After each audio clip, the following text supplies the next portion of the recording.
Hola, soy Gabriel León y estás escuchando La Ciencia Pop,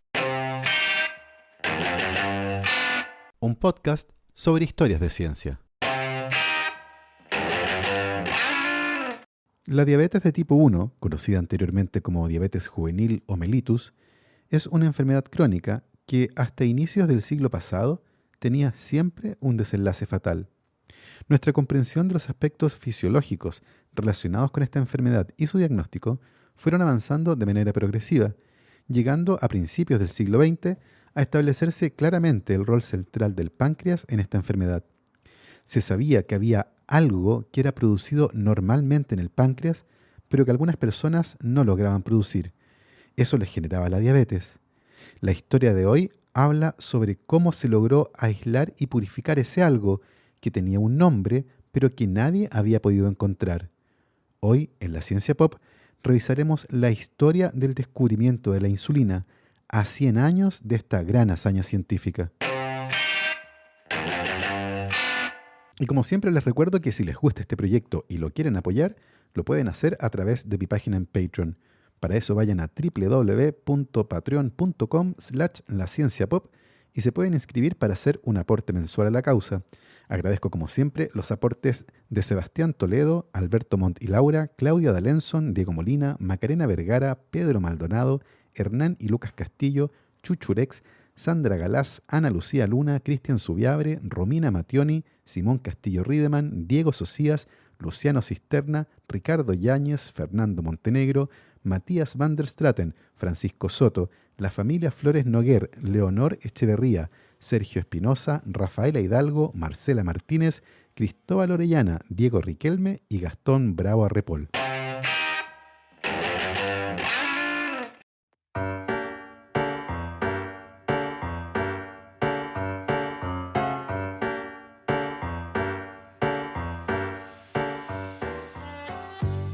Thomas Willis, médico inglés y miembro de la Royal Society, bebió pensativo de su vaso. El color del líquido que bebía nos podría hacer pensar que se trataba de algún whisky tan típico de esas tierras, pero se trataba de un líquido dulce, que si no fuera por su origen podría considerarse incluso delicioso. En 1674, este médico de la Universidad de Oxford no fue ni por lejos el primero en probar la orina de algún paciente, algo que ya habían hecho médicos de la antigüedad de diferentes partes del mundo, pero sí fue el primero en vincular ese dulzor con una enfermedad en particular, la diabetes. La diabetes era hasta entonces una enfermedad fatal que se caracterizaba por hacer que los pacientes orinaran y bebieran agua en exceso, pero esta característica del dulzor en la orina hizo que Willis le diera un apellido a la enfermedad, diabetes mellitus, una diabetes en la que la orina es dulce como la miel. Willis registró su experiencia con la orina dulce en su libro Pharmaceutis Rationalis, en el que manifestó su total estupefacción con respecto a este hecho. Y si bien Willis nunca descubrió por qué la orina de sus pacientes diabéticos era dulce, sus observaciones ayudaron a los futuros investigadores a identificar la causa de la diabetes. La diabetes es una enfermedad que afecta la capacidad del cuerpo para regular adecuadamente la cantidad de glucosa en la sangre y puede conducir a la deshidratación por orinar con demasiada frecuencia, convulsiones, insuficiencia renal y en última instancia la muerte. Hoy la diabetes ya no es una sentencia de muerte prematura, como lo era hasta bien entrada la primera mitad del siglo XX, y se ha convertido en una enfermedad tratable, pero el camino para llegar a este punto ha sido de dulce y agraz.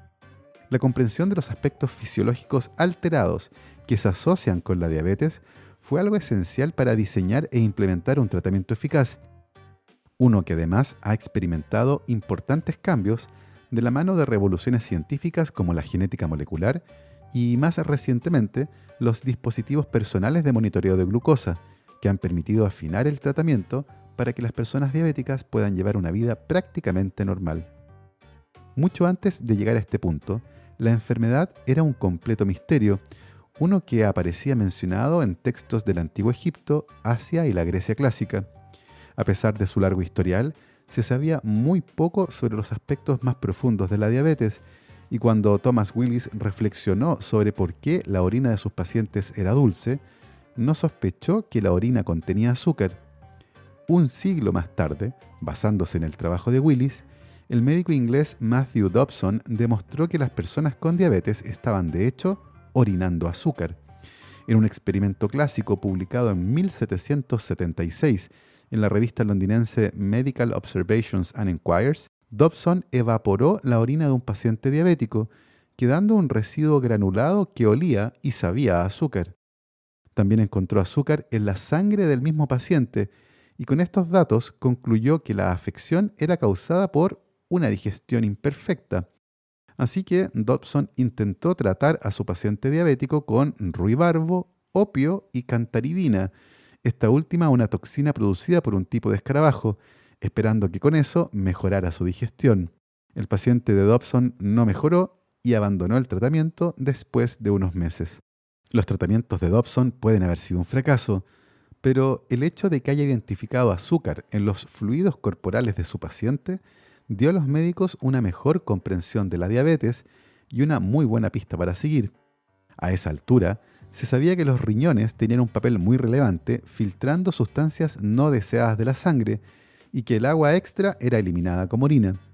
Y entendieron vagamente que las personas con diabetes tenían demasiado azúcar en la sangre, lo que provocaba que sus riñones trabajaran horas extra, lo que resultaba en deshidratación por orinar con tanta frecuencia y junto con eso, sed extrema. Hasta ese momento, sin embargo, nadie sabía muy bien qué órganos jugaban un papel importante en la mantención de los niveles adecuados de azúcar en la sangre. En 1869, un joven y talentoso médico alemán llamado Paul Langerhans realizó una detallada caracterización del páncreas, un órgano que, se sospechaba, tenía un papel muy importante en la digestión. Su trabajo con el páncreas le permitió distinguir pequeños grupos de células que se diferenciaban claramente del resto del tejido. Esas células fueron bautizadas como células de Langerhans, aunque su función específica no fue descubierta sino hasta mucho tiempo después. Langerhans era un histólogo extremadamente talentoso que realizó varios descubrimientos relevantes, pero desafortunadamente murió muy joven, cuando solo tenía 41 años. A fines del siglo XIX, la comprensión de la digestión estaba llegando a un punto de quiebre y el rol del páncreas se intentó establecer en estudios realizados en perros, a los que se les extraía el páncreas. Lamentablemente, las cirugías eran un gran problema y los perros usualmente no vivían lo suficiente como para poder estudiarlos. Los que sí sobrevivían usualmente conservaban todavía restos del páncreas y por lo tanto era difícil extraer conclusiones sólidas. Como tantas veces en la historia, la casualidad sumada a la capacidad observadora permitieron obtener la primera gran pista de la mano de la cirugía experimental. El médico y cirujano alemán Oskar Minkowski y un colega de la Universidad de Estrasburgo llamado Joseph von Metting estaban discutiendo acerca de los mecanismos relacionados con la absorción de grasa durante el proceso digestivo. El páncreas, probablemente, tenía un papel importante en ese proceso, y von Metting había tratado de resolver esto mediante algunas técnicas que no fueron exitosas. Minkowski propuso algo más radical, la extirpación total del páncreas en perros, un procedimiento que su colega consideró imposible de realizar. Sin embargo, Minkowski tenía experiencia en la extirpación del hígado en aves y estaba seguro de que podía realizar la cirugía de extracción de páncreas en perros. Así que le pidió a von Metting que comprara un perro para ese propósito, algo que hicieron el mismo día. Claro, pues si vamos a hacer una cirugía experimental, que sea ahora mismo.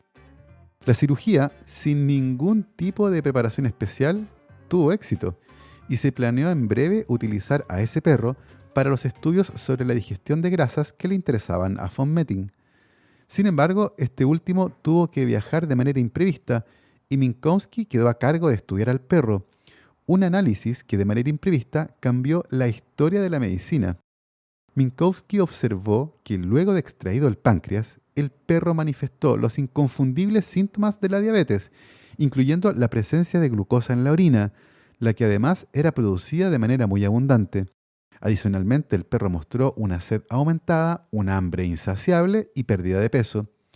En un hecho particularmente interesante, Minkowski más tarde hizo algunos experimentos en los que a un perro sin páncreas y que mostraba niveles altos de glucosa en la orina y los síntomas típicos de la diabetes, le trasplantó un trozo de páncreas de otro perro.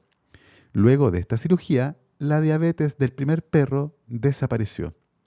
Esto, ciertamente, fortaleció la sospecha de Minkowski de que el páncreas producía algo que era indispensable para regular los niveles de glucosa que circulaban en el cuerpo, y la falta de ese algo era la causante final de la diabetes, un descubrimiento realmente notable. Sin embargo, quedaba la pregunta del millón.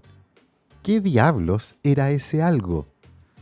Una cosa interesante de esa pregunta es que el páncreas es un órgano muy complejo que produce y excreta una gran cantidad distinta de compuestos. Algunos de esos compuestos son enzimas digestivas que tienen un rol fundamental para la digestión de grasas y proteínas. Son básicamente serruchos y taladros neumáticos biológicos que sirven para desarmar la compleja estructura molecular de nuestros alimentos, el trabajo sucio. Pero el páncreas también tiene otro rol que es más sutil, uno que está involucrado con enviar instrucciones al resto del cuerpo a través de la secreción de algunas hormonas.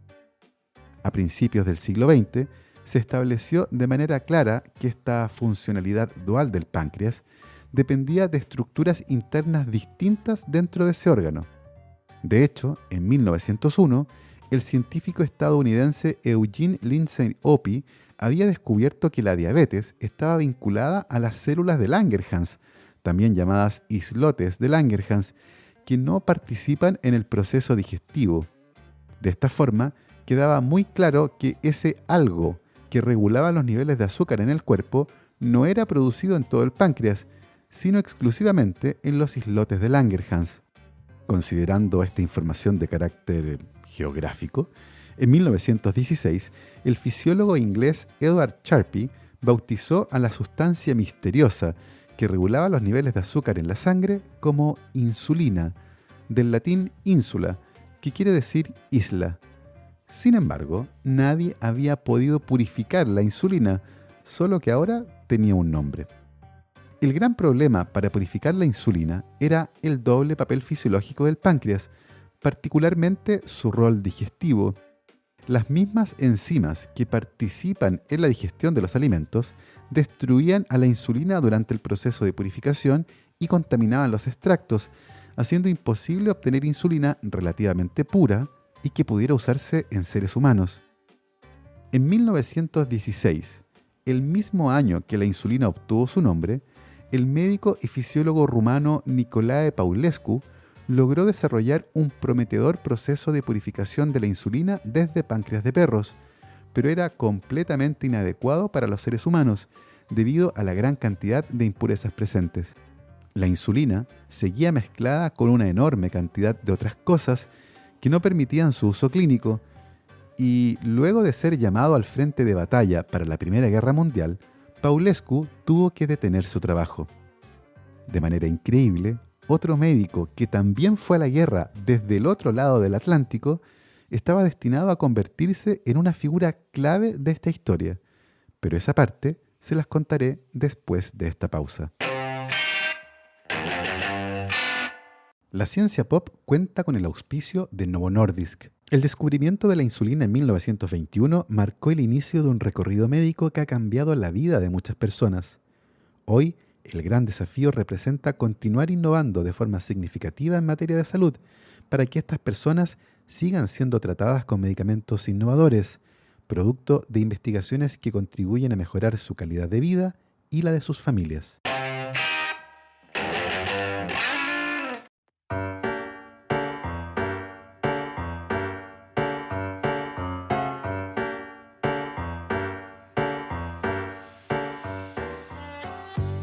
Frederick Banting nació en Ontario, Canadá, a fines del siglo XIX y en septiembre de 1912 comenzó sus estudios de medicina.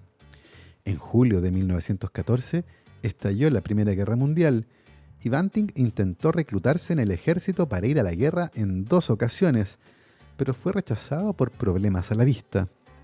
Al año siguiente finalmente logró enlistarse y su clase completa de medicina recibió un entrenamiento médico acelerado para graduarse finalmente en 1916. Así, con una vista no muy buena y con solo 4 años de estudios, Banting se graduó como médico y partió a Europa para ejercer en el campo de batalla. 2 años después fue herido y regresó a Canadá a finalizar su entrenamiento médico, con una medalla en el pecho y pocas opciones de integrarse en algún hospital. Decidió entonces comenzar con una consulta privada, pero la verdad no le estaba yendo muy bien, y para completar sus ingresos decidió hacer clases a los futuros médicos. En 1920 estaba preparando una clase sobre el metabolismo de los azúcares y comenzó a leer algunos artículos sobre el rol del páncreas, artículos de autores como Minkowski, Charpy y Opie. Estaba claro a esa altura que en los islotes de Langerhans secretaban una sustancia de naturaleza proteica y que era esencial para regular los niveles de azúcar en el cuerpo. También estaba claro que la función digestiva del páncreas era un obstáculo para obtener extractos de insulina de buena calidad, que pudieran usarse, por ejemplo, para tratar a pacientes diabéticos. Mientras preparaba la clase que debía realizar a los futuros médicos, Frederick Banting se topó con un artículo científico que llamó poderosamente su atención, en el que se describía el caso de un perro al que un cálculo pancreático había obstruido los conductos que transportan a las enzimas digestivas del páncreas hasta el intestino, produciendo la muerte del páncreas, que se destruyó a sí mismo con sus propias enzimas digestivas. Lo interesante de ese artículo es que se describía que los islotes de Langerhans habían quedado intactos. Una idea molesta y urgente, como esos mosquitos que no lo dejan a uno dormir, le quedó rondando la cabeza. Finalmente se levantó a las 2 de la mañana a escribir en su diario: diabetes, ligar el conducto pancreático en perros, mantener a los perros vivos hasta que la parte del páncreas involucrada en la digestión degenere y quede en los islotes, intentar aislar la secreción interna de estos para mejorar la glicosuria. Era el 31 de octubre de 1920 y tenía la certeza de que había tenido la mejor idea de su vida. Lo que Banting proponía era ligar los conductos pancreáticos para que así las células del páncreas que están involucradas en la digestión murieran, aislando luego las secreciones internas desde los islotes de Langerhans, que hipotéticamente debían ser ricas en aquellas sustancias o sustancia que controlaba los niveles de azúcar en la sangre. Era una forma elegante de purificar la insulina sin la interferencia de la función digestiva del páncreas. Pero había un problema. ¿Cómo un médico que volvió de la guerra y sin acceso a un laboratorio podría hacer algo como lo que escribió en su diario? Frederick Banting decidió entonces viajar a Toronto para hablar con el doctor John McLeod, una eminencia en el metabolismo de carbohidratos y uno de los mayores expertos del mundo sobre diabetes. Su idea fue recibida con gran escepticismo.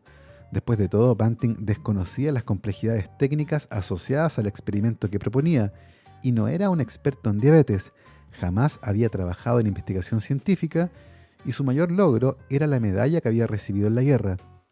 Le tomó 3 insistentes visitas a Toronto para convencer a McLeod de que valía la pena intentarlo. Finalmente, este decidió asignarle un espacio en el laboratorio y le suministró los animales y todos los materiales necesarios para que probara su idea. Puesto que Frederick Banting no tenía ningún tipo de experiencia en cirugía experimental en perros, ni los conocimientos de bioquímica para purificar la insulina, era claro que iba a necesitar ayuda. 2 estudiantes que trabajaban con McLeod, Charles Best y Edward Noble, lo podían asistir con los experimentos, pero solo hacía falta uno. Para decidir quién lo ayudaría durante la primera parte del verano, decidieron lanzar una moneda al aire. Cara o sello, ganó Charles Best. Era abril de 1921 y Best siguió trabajando con Banting durante toda su permanencia en el laboratorio de McLeod. A esa altura, Frederick Banting tenía 29 años y Charles Best 22. El jueves 14 de abril de 1921 se pusieron a trabajar. McLeod les indicó cómo preparar las soluciones, asistió a la primera de las cirugías y discutió con Banting y Best la mejor metodología para preparar los extractos de páncreas antes de irse 3 meses de vacaciones a Europa. Se trataba de una tarea compleja. Debían ligar los conductos pancreáticos de los perros, manteniéndolos vivos hasta que degenerara el tejido involucrado en la digestión, para luego extraer y purificar las secreciones internas producidas por las células de Langerhans para posteriormente inyectarlas en otros perros a los que se les había extraído el páncreas y que por lo tanto eran diabéticos. Las cirugías fueron un completo desastre y 7 de los 10 perros murieron casi inmediatamente. Enfrentados a este escenario, Banting y Best tuvieron que salir por las noches a pasearse por las calles de Toronto para capturar perros callejeros que pudieran ser útiles en sus experimentos.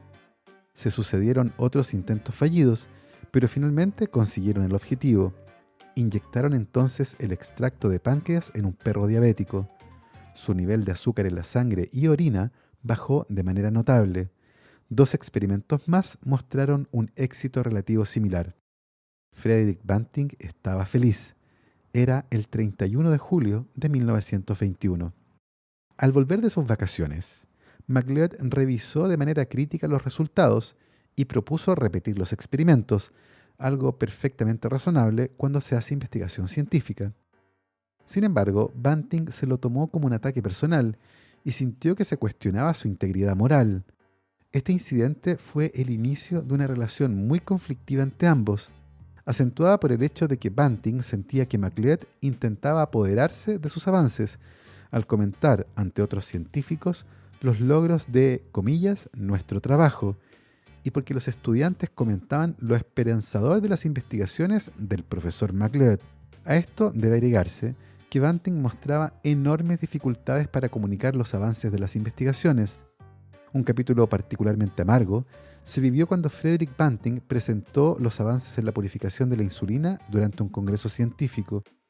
Su desempeño fue menos que regular y MacLeod tuvo que tomar la palabra para aclarar varios puntos. Esto fue percibido por Banting como un intento por apoderarse de su trabajo. Sin considerar estas tensiones en la relación personal entre Banting y MacLeod, el trabajo siguió avanzando y pronto se dieron cuenta de que no era necesario usar perros con páncreas ligados y que la clave para purificar la insulina residía en los páncreas de fetos bovinos, en los que la producción de enzimas digestivas aún no ha comenzado, y particularmente en el método usado para preparar el extracto. A finales de 1921, MacLeod invitó a James Collip, un bioquímico experto en proteínas, para que se uniera al equipo y ayudara a Banting y Best a purificar su extracto pancreático. A medida que el ritmo experimental se aceleraba, Banting y Best necesitaban grandes cantidades de su extracto, y Collip se puso a trabajar en un nuevo método de purificación, llegando a obtener extractos de muy buena calidad y en los que prácticamente solo había insulina. Finalmente, hace 100 años, se logró aislar ese algo que regula los niveles de azúcar en el cuerpo. ¿Funcionaría en seres humanos? Finalmente, el 22 de enero de 1922, se realizó el primer ensayo clínico en humanos, en un joven diabético de 14 años que pesaba solo 29 kilos, llamado Leonard Thompson, a quien inyectaron en cada glúteo 7,5 ml de algo que en la ficha médica fue identificado como el suero de MacLeod. Las impurezas de la inyección causaron un absceso, y si bien hubo una baja en la glicemia, no se justificaba un segundo intento con el mismo extracto. Banting estaba de muy mal humor. El primer ensayo en humanos había sido insatisfactorio y discutió a gritos con Collip, quien lo amenazó con retirarse del grupo y patentar un nuevo método de extracción de insulina en el que había estado trabajando por su cuenta y en secreto, lo que violaba el acuerdo de compartir todos los resultados entre los participantes del proyecto. Y a partir de aquí, la historia se vuelve algo confusa. Una versión dice que Banting noqueó de un golpe a Collip. Otras la reducen a una discusión en la que Charles Best intervino para evitar que Banting golpeara a Collip. Sea cual sea la verdad, la ruptura entre los miembros del equipo era evidente. Pero a pesar de ello, al día siguiente, el 23 de enero de 1922, volvieron a hacer un ensayo, esta vez con el extracto purificado mediante el último método desarrollado por Collip. Leonard Thompson, el mismo joven que había recibido el primer extracto, experimentó un notable cambio fisiológico. Su nivel de azúcar en la sangre bajó 4 veces con respecto al nivel basal, y el nivel de glucosa en la orina bajó más de 8 veces. Y lo más importante, Leonard Thompson se sentía de maravillas por primera vez en su vida. Pronto, tras este éxito, 6 pacientes más se incorporaron al estudio. Finalmente, en marzo de 1922, presentaron sus resultados en una revista científica canadiense. Frederick Banting no participó ni en la redacción del artículo ni en las discusiones posteriores, aunque era el primer autor del paper, y se sentía ignorado y despreciado por MacLeod. El intenso estrés con el que trabajaba y vivía le pasó la cuenta a Banting, quien escribió en sus memorias: "No creo que haya habido una sola noche de todo ese mes de marzo de 1922 en la que me haya ido a la cama sobrio. En ocasiones se emborrachaba bebiendo el alcohol de 95 grados que usaban en el laboratorio". Frederick Banting y John MacLeod fueron galardonados con el Premio Nobel de Medicina y Fisiología en 1923 por el descubrimiento de la insulina. Sin embargo, Banting estaba furioso. Debía compartir el Nobel con MacLeod, y peor aún, Charles Best no fue considerado. Inicialmente rechazó el Nobel, pero luego recapacitó y decidió compartir el dinero del premio con Charles Best. Cuando se enteró de esto, MacLeod hizo lo propio con Collip. Frederick Banting jamás volvió a trabajar en nada relacionado con la diabetes o la insulina, ni tampoco volvió a ver a MacLeod, quien murió en 1935, el mismo año que murió Leonard Thompson, el primer paciente que recibió la insulina producto de una neumonía. Y si bien la idea de ligar los conductos pancreáticos de los perros no resultó ser útil a la larga, el trabajo, tesón y determinación que Banting puso para purificar la insulina fueron determinantes para que la diabetes pasara de ser una enfermedad mortal a una que puede tratarse.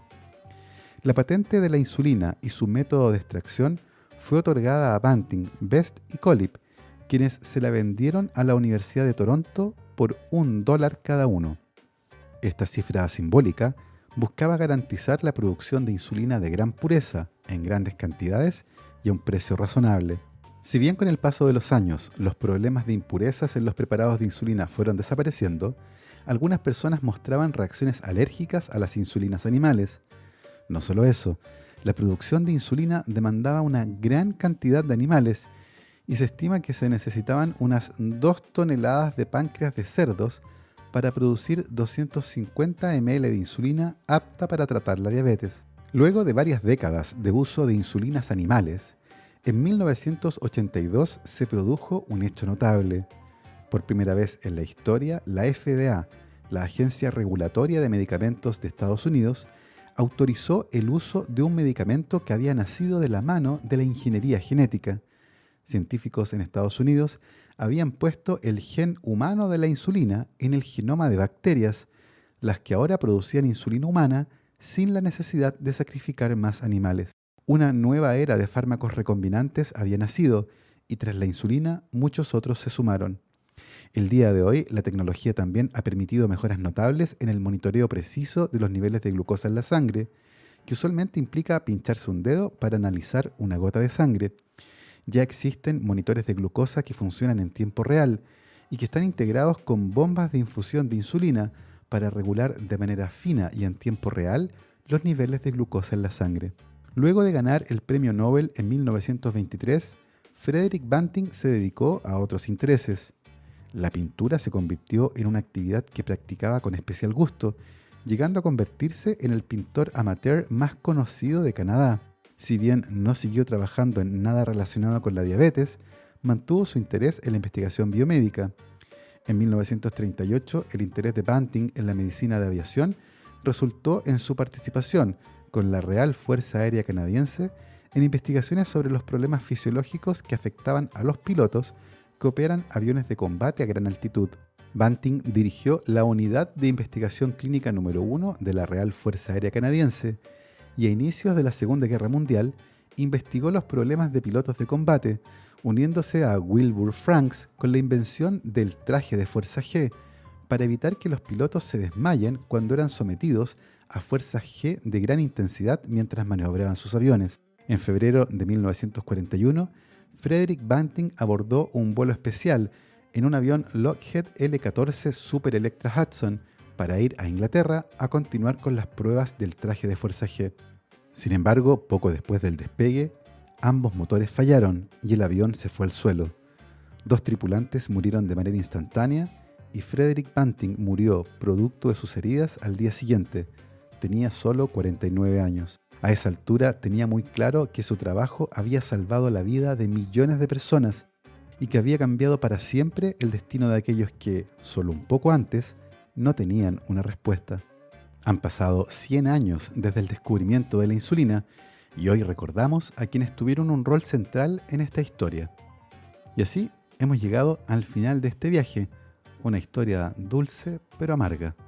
Como siempre, quiero despedirme agradeciendo a mis queridos Patreons, Manuel Morales, Fernando Rode, la familia Helfman von de Sauer, Giuseppe Carufo, Nicolás Martínez, Felipe Mazanes, Nicolás Cabello, Sandra González, Sebastián Umaña, Diego Torres, Eugenio Gracet, Carolina Valle, Berurin Illeco, Cristóbal Moene, la familia Serpa Rebolledo, Juan Berlinger, Pablo y Milesita Villalobos, José Mtanús, Ana María Alarcón, Rosario Calderón, Michael Cavalar, Pedro Castillo, Adrián Cataldo, Matuti y Consu, Valentina Aguirre, Florencia García, el EC Podcast, Keiichi Minamoto, José Luis Ulloa, Dania Sepúlveda, Alex Gutiérrez y Amanda Larraín. Nosotros nos escuchamos la próxima semana. Que estén muy bien, recuerden lavarse las manos, usen su mascarilla cubriendo boca y nariz, vacúnense cuando les corresponda y que la ciencia los acompañe.